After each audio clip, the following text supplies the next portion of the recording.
There's something rather familiar about the look and feel of the STK X2 in the hand. Its flat front and gently curving sides on the rear are reminiscent of the Samsung Galaxy S7, and that's a good thing. It means the X2 sits nicely in the hand, and it feels like you can really grip it. It's still a large device though, and those with smaller hands may feel comfortable holding it with two hands.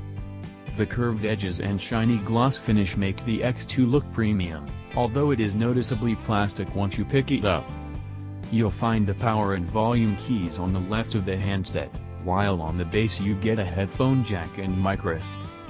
There's a fingerprint scanner on the rear, which falls nicely under forefinger, and just above that is a dual camera setup as well.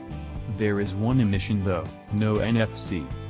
That means you won't be able to use Android Pay to make contactless payments with this phone. Up front there's the 5.7-inch HD display, which is a little disappointing resolution-wise, as we're starting to see full HD screens enter this price bracket, and the cheap Alcatel 3V offers up a QHD display.